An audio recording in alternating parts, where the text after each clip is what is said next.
본 방송사가 오는 10일 22대 국회의원 총선거 개표 방송을 생중계합니다. 한인경찰이 자살 시도 여성을 구출해 화제를 모으고 있습니다. 퀸즈 교회 밖에서 68세 여성이 강도를 당하는 모습이 CCTV에 포착됐습니다. 뉴욕시 버스에 탑승한 60세 남성이 드라이버로 공격을 당했습니다. 이상은 TKC 뉴스데스크 오늘의 주요 소식입니다. 아름다운 제품에서부터 아름다운 사회를 만들기까지 키스는 뉴욕에서 시작하여 현재는 전 세계 12,000명의 직원들과 함께 끊임없이 도전하는 기업입니다. 사람을 생각하고 존중하는 기업. 키스는 한인들이 사회의 주인공이 될 수 있도록 든든한 버팀목이 되겠습니다. 글로벌 뷰티 기업 키스. 시청자 여러분 안녕하십니까? 4월 9일 화요일 TKC 뉴스데스크 첫 소식입니다. 오는 10일 본 방송사가 22대 국회의원 총선거 개표 방송을 생중계합니다. 본 방송사가 10일 동부시간 오전 3시부터 오후 1시까지 길을 열다를 슬로건으로 내건 SBS의 2024년 국민의 선택을 방송합니다. 선거 방송의 진행은 SBS 뉴스의 간판 앵커들인 김현우, 정유미, 김가현, 주시은 아나운서가 시청자들을 위해 길 안내를 맡은 가운데 청와대 정무수석을 역임한 이철희 전 의원과 새누리당 대변인으로 활약했던 민현주 전 의원이 패널로 출연해 품격 있는 총선 토크를 펼칠 예정입니다. 승부의 갈림길, 판세의 지름길, 고우 터치 같은 코너들은 선거의 길목에서 시시각각 변하는 투개표 상황을 시청자들이 편하고 재미있게 지켜볼 수 있도록 도울 예정입니다.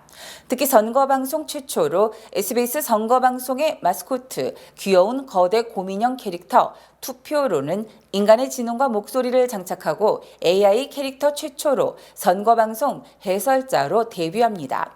생성형 AI 챗봇 기술과 AI 가상 음성 기술 등을 기반으로 1:1 딥러닝 가해를 받아온 AI 투표로는 복잡한 선거 데이터 속에서 시청자들이 궁금해할 내용들만 콕 집어 실시간 해설에 나서게 됩니다. 한편 공식 선거 운동이 끝난 가운데 여야는 최대 승부처인 수도권에서 막판 표심 잡기에 집중했습니다. 뉴욕시경 한인 경찰관이 최근 브루클린 브리지에서 자살을 시도한 여성을 구출해 화제를 모으고 있습니다. 박채은 기자가 보도합니다. 올해로 22년차 뉴욕시경인 한인 김학수 경위는 본사를 방문해 최근 화제가 됐던 자살 시도 여성 구출 작전에 대해 당시 상황과 심경 등에 대한 이야기를 나눴습니다. 그는 앞선 3월 6일 근무 중 브루클린 브리지에서 자살을 시도하는 여성을 발견해 위험을 무릅쓰고 다리를 올라가 여성을 무사히 구출하는 데 성공했습니다. 김학수 경위는 당시 상황은 right time, right place, 즉 적시에 필요한 사람이 그곳에 있었던 아주 운 좋은 상황이라고 묘사하며 경찰관으로서 마땅히 수행했어야 하는 구출 작전이었다고 담담하게 소감을 밝혔습니다. 다리를 그러니까 올라가서 그렇게 한 25핏 막 그렇게 높은 데는 아니고 한 25핏 정도 제가 이제 이거 올라간 다음에 다리를 잡았어요. 저는 그냥 떨어지지 말고 일단 올라가서 잡아야 되겠다 그런 마음으로 막 타고 올라간 다음에 그다음에 다리를 잡았어요. 밑에를 떨어지지 않게. 그래서 막 자기 떨더라고요. 몸을 떨면서 그냥 계속 뛰지 마 너무 쉬어 막 계속 그랬죠. 그러니까 나중에는 자기가 내가 앉아 그러니까 앉더라고요. 앉아서 있다가 이제 기다렸는데 사람이 늦게 와서 그때 비 쫄딱 맞고 거기서 계속 서서 있다가 이제 내려와서 이제 그 여자분 이제 딱 내려왔잖아요. 그래서 안 뛰었잖아요. 저도 그게 되게 고마운 거예요. 그래서 그 나올 때 등을 이렇게 내가 치면서 야 고맙다, 땡큐 하다고 막 점프 안에서 고맙다고 그래서 막 그러고 이제 하스피털 데리고 갔죠. 또한 김학수 경위는 한인 경찰관이 늘어나는 추세이지만 여전히 부족하다며 앞으로 한인 경찰관들이 더 많아진다면 커뮤니티 발전에 더욱 도움이 될 것이라고 말했습니다. 제가 한 거는 제가 뭐 특출나서 한 것도 아니고 그날 그냥 뭐 어떻게 돼서 제가 그 right time, right place에서 그 여성분 보게 돼서 제가 이제 내가 잡아야 되겠다, 구해줘야 되겠다 해서 그 마음으로 올라간 거지 제가 뭘 바라고 한 건 아니죠. 저로 인해서 한인 경찰 어린 사람들이나 뭐 되게 멋있다, 뭐 한번 해볼만 하네. 그리고 제가 말했듯이 이제 베네핏도 좋고 그 잡 안에서 이제 올라갈 수 있는 그런 게 많으니까 이렇게 승진도 하고 뭐 그런 게 진짜 많아요. 그래서 저는 되게 좋은 것 같아요. 저는 뭐 제가 만약 경찰 안 했을까 지금 뭐 됐을까 잘 모르겠지만 아니면 경찰에서 저는 지금 되게 좋은 것 같아요. 저는 진짜 좋은 것 같아요. 제 라이프는 이 경찰 직업하고 일단 라이프는 성공했다 봐요. 저는 진짜로. 김학수 경위는 뉴욕시경으로서 나쁜 일을 하는 사람을 체포하고 도움이 필요한 곳에 가서 도움을 주는 순간이 가장 뿌듯하고 보람찬 순간이라며 경찰이 된 것이 인생에서 가장 후회 없는 최고의 선택이라고 말했습니다. 일요일 오전 퀸즈에서 68세 여성이 교회를 가는 길에 잔인하게 강도를 당하는 모습이 CCTV에 포착돼 충격을 주고 있습니다. 지난 일요일 오전 8시 20분경 퀸즈 브라이어우드 지역의 세인트 데메트리오스 그리스전 교회에서 끔찍한 강도 사건이 발생했습니다. 교회에 들어가기 위해 입구 계단을 오르던 68세 여성은 갑자기 등장해 그녀를 주먹으로 때린 남성에 의해 계단 아래로 추락했습니다. CCTV 영상에는 그녀가 고통스러워하는 사이 남성이 그녀의 소지품을 뒤지는 모습이 포착됐습니다. 용의자는 현금 $300가 들어있는 지갑과 휴대폰, 자동차 열쇠를 가지고 달아나 그녀의 차를 타고 도주했습니다. 피해자는 현재 병원에서 위독한 상태로 전해졌습니다. 용의자는 18세에서 25세 사이의 남성으로 추정이 되며 키가 5피트 8인치에 당시 검은 옷과 마스크로 무장하고 있었습니다. 경찰은 끔찍한 범행 장면이 찍힌 CCTV 영상을 공개하며 시민들의 적극적인 제보를 당부했습니다. 뉴욕시 버스에 탑승한 브롱스 거주 60세 남성이 스크루드라이버로 머리에 찔리는 사건이 발생했습니다. 8일 오후 2시경 브롱스 포담대학교 인근 BX22 버스에 탑승한 60세 남성이 다른 승객으로부터 이유 없이 드라이버로 공격당했습니다. 용의자는 현장에서 도주했습니다. 뉴욕시경은 어떤 경위에서부터 공격이 발생됐는지의 여부를 아직 파악 중이라고 밝혔습니다. 피해자를 돕기 위해 나선 한 승객은 피해자가 피를 많이 흘리고 있는 와중에 말을 하고 있었다며 당시 상황을 설명했습니다. 또 다른 승객은 모든 사람들이 총과 칼을 들고 다닌다며 세상이 흉흉하다고 말했습니다. 피해 남성은 인근 병원으로 이송돼 치료받고 있는 것으로 전해졌습니다. 뉴욕시가 주차 미터기에서 발급하는 종이 영수증을 없애고 미터기에 돈을 넣고 차량 번호판을 입력하는 방식으로 주차 시스템을 변경하기로 했습니다. 뉴욕시 교통국은 8일, 오는 5월 8일부터 주차 미터기에 거주하는 주와 번호판의 숫자만 입력해 결제할 수 있는 시스템으로 교체할 계획이라고 밝혔습니다.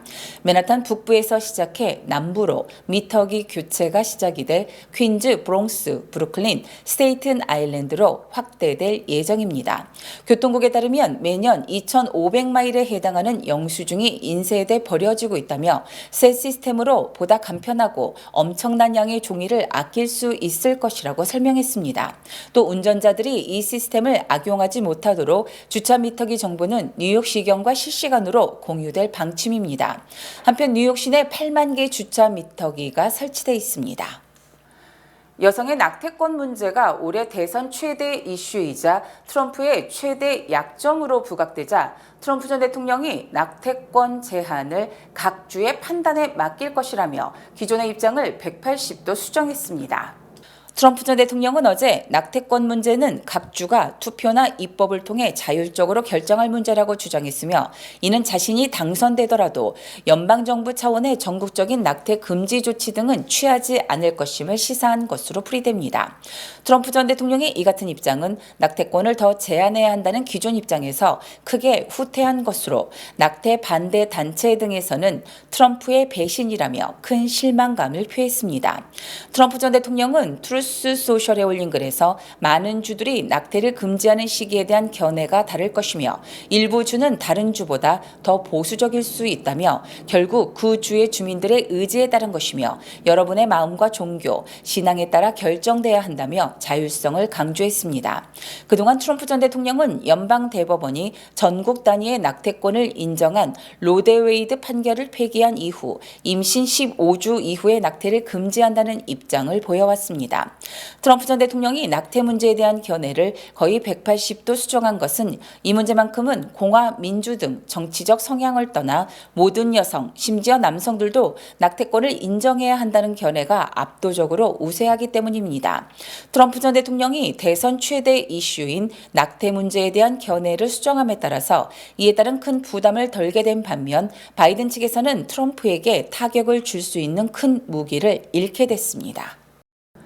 바이든 대통령이 또다시 학자금 대출 탕감 계획을 발표, 11월 대선을 앞둔 선심성 정책이라는 비판이 일고 있습니다.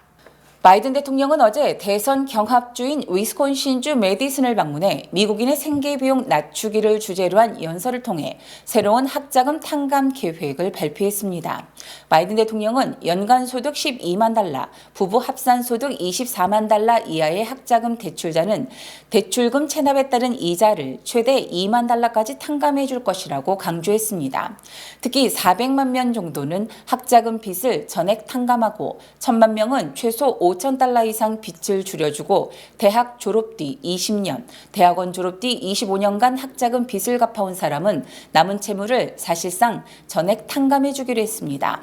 또 이미 발표된 탕감 정책의 수혜 대상이지만 이를 신청하지 않은 사람에 대해서는 신청 여부와 상관없이 자동적으로 채무가 탕감됩니다.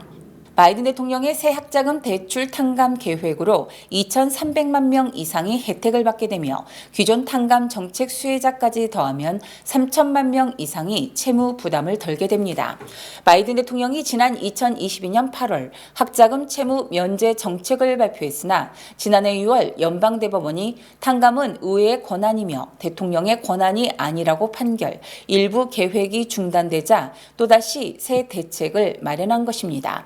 이에 대해 공화당은 바이든 대통령의 학자금 탕감 정책은 11월 대선을 노린 선심성 정책이며 대학에 진학하지 않아 학자금 빚이 없는 국민들을 차별하는 정책이라며 강력하게 반발했습니다.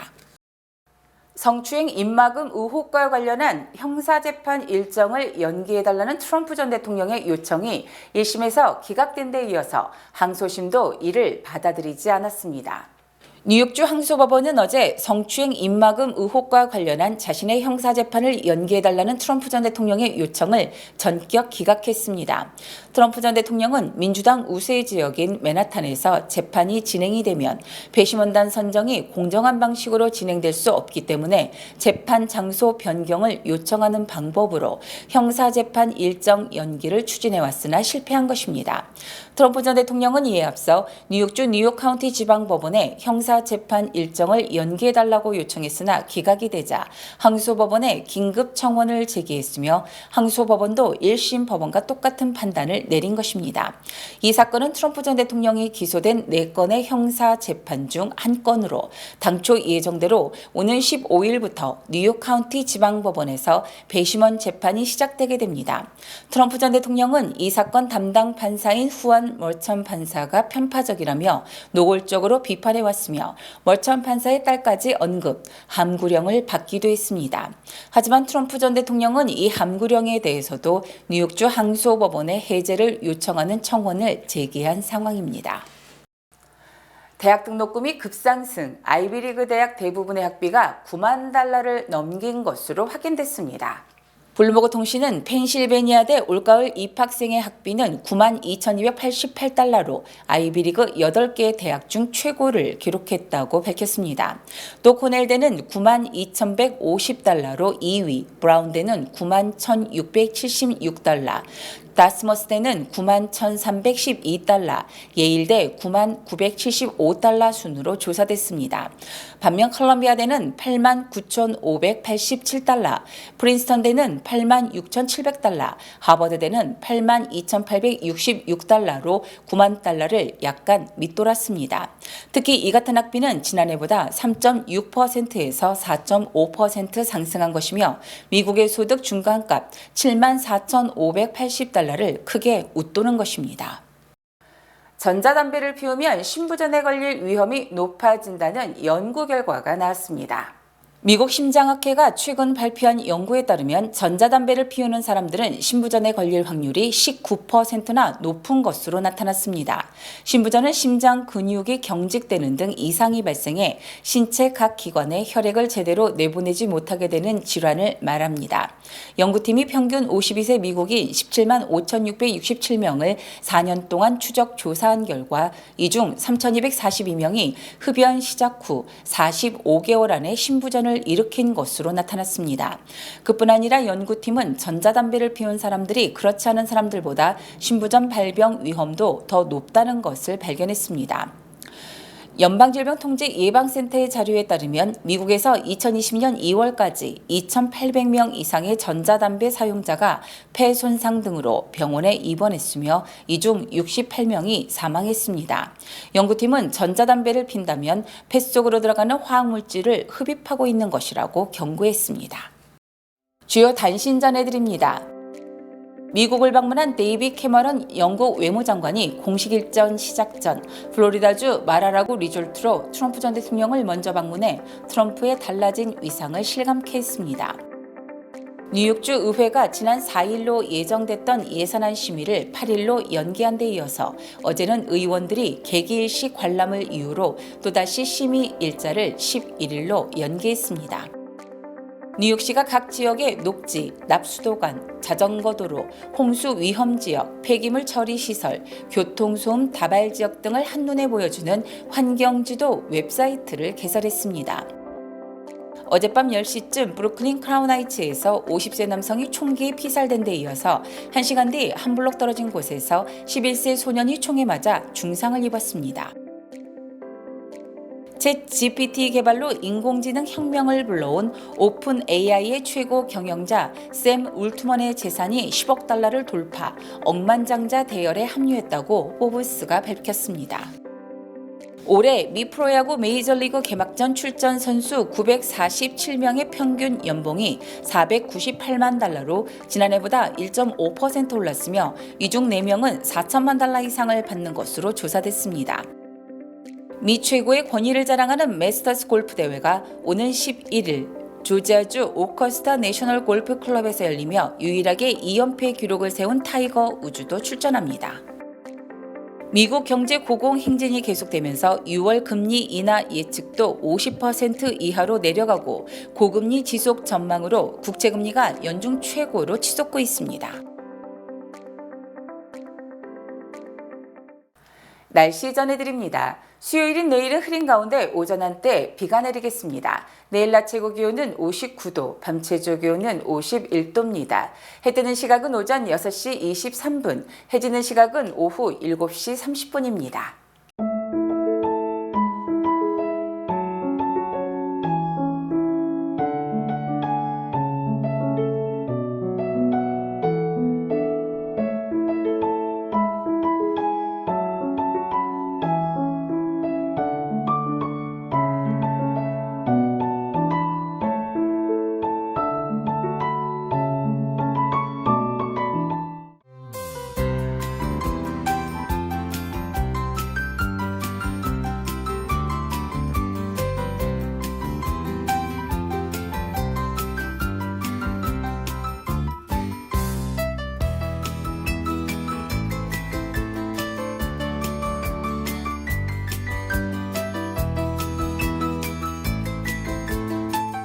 비영리 단체 이노비와 뉴욕 한국문화원이 함께 주최하는 봄 콘서트가 4월 11일 뉴욕 한국문화원 신청사에서 열립니다.